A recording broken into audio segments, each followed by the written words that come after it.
আপনারা জানেন তিনবারের প্রধানমন্ত্রী দেশনেত্রী বেগম খালেদা জিয়া এবার কেয়ার হসপিটালে ভর্তি আছেন এবং আপনাদের দোয়ায় এখন পর্যন্ত উনি সুস্থ আছেন এবং আমরা সবাই চাই এবং আপনারাও চান, বাংলাদেশের সকল মানুষ চায় যে এই আপসহীন নেত্রী যাতে সুস্থ হয়ে আমাদের মাঝে আবার এই নেত্রী ফিরে আসে। আপনারা জানেন যে আমাদের এই যে আজকে 16ই ডিসেম্বর, আজকে আমাদের মরহুম প্রেসিডেন্ট জিয়াউর রহমান আমাদের এই স্বাধীনতার ঘোষক, উনি না থাকলে হয়তো এই স্বাধীনতা ঘোষণাই হতো না। আজকে আমাদের শহীদ প্রেসিডেন্ট রাষ্ট্রপতি জিয়াউর রহমানের কারণেই এই স্বাধীনতা ঘোষণা হয়েছে এবং উনি প্রেসিডেন্ট হয়ে এই দেশের উন্নয়ন করেছে, মানুষের জন্য কাজ করেছে। আপনারা দেখেছেন উনি নিজে অক্লান্ত পরিশ্রম করে আজকে এই মাঠে ঘাটে কাজ করে আজকে আমাদের এই সুন্দর বাংলাদেশ এবং আমাদের এই বাংলাদেশের মাটিতে আপনারা জানেন এই শহীদ প্রেসিডেন্ট জিয়াউর রহমানের ফ্যামিলির কারণেই আজকে আমাদের দেশে এই কলকারখানা, ব্যবসা বাণিজ্য যত কিছুই বলেন না কেন, আজকে জিয়া ফ্যামিলিরই অবদান আজকে এই আমাদের বাংলাদেশের উন্নয়ন। আজকে আপনারা প্রমাণ হিসাবে দেখেছেন যে 17 বছর এই ফ্যাসিস্ট হাসিনা যখন ক্ষমতায় ছিল আমাদের দেশের কত অধঃপতন হয়েছে এবং আমাদের এই বাংলাদেশের মানুষের কত কষ্ট হয়রানি হয়েছে।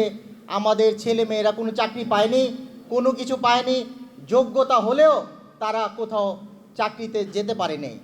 আজকে আপনারা জানেন আমাদের শহীদ প্রেসিডেন্ট জিয়াউর রহমান এবং আমাদের তিনবারের প্রধানমন্ত্রী দেশনেত্রী বেগম খালেদা জিয়ার সন্তান আমাদের দেশনায়ক, দেশরত্ন জনাব তারেক রহমান 17 বছর অন্য দেশের মাটিতে বসে আমাদের এই দেশকে কিভাবে আবার এই স্বৈরাচার মুক্ত করা যায় শুধু এই অক্লান্ত চিন্তাই করেছে এবং উনি শুধু একটা রুমে বসে আপনারা জানেন আমাদের এই বিএনপির নেতাকর্মীদেরকে নিয়ে, বাংলাদেশের জনগণদেরকে নিয়ে আজকে এমন এক আন্দোলন করেছে। আমি অবশ্যই আমাদের ছাত্র ভাইদেরকে এবং আমাদের জনগণকে ধন্যবাদ দিব। ওনারা পরিশ্রম না করলে হয়তো আমরা এই দেশকে আবার স্বাধীন হয়তো পেতাম না। আজকে আমাদের দেশনায়ক জনাব তারেক রহমানের প্ল্যানিংয়ে এই দেশের মানুষ কাজ করে এবং আমাদের বিএনপির নেতাকর্মীরা কাজ করে আজকে আন্দোলন করে আজকে এই আন্দোলনের ফসল 5 তারিখে যে ঘটনা ঘটেছিল, আর নয়তো এই শেখ হাসিনা আমাদের দেশকে আরও গ্রাস করত। আপনারা দেখেছেন আমাদের পার্শ্ববর্তী দেশ ইন্ডিয়ার শুধু উন্নতি হয়েছে, আমাদের দেশ থেকে সব কিছুই তারা নিয়ে গিয়েছে, বিনিময়ে আমাদের দেশকে একটা লসের ভান্ডার করে দিয়েছে। আজকে আমাদের বড় বড় কল কারখানা, ফ্যাক্টরি, মিল আপনারা দেখেছেন সব কিছুর কত অধঃপতন হয়েছে।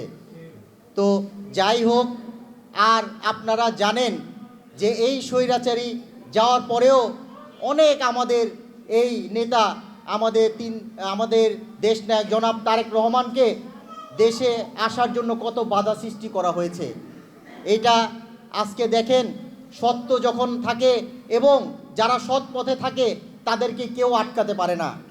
তো অতি বাধার পরেও, এত কিছুর পরেও আমাদের এই বাংলার মাটিতে বসবাসকৃত যত মানুষ আছে সবার দোয়ায় আমাদের দেশনায়ক জনাব তারেক রহমান এই বিজয়ের মাসে 25 তারিখে এই দেশে ফিরে আসবে বীরের বেশে ইনশাআল্লাহ। আপনারা দেখবেন উনি যখন আসবে এই এয়ারপোর্টের রাস্তাঘাট, ঢাকা শহরের কোনা কোনা দেখবেন ভরে যাবে ওনাকে অভ্যর্থনা দেওয়ার জন্য। আপনারা তখনই বুঝতে পারবেন যে উনার জনপ্রিয়তা কত আমাদের বাংলাদেশের মাটিতে।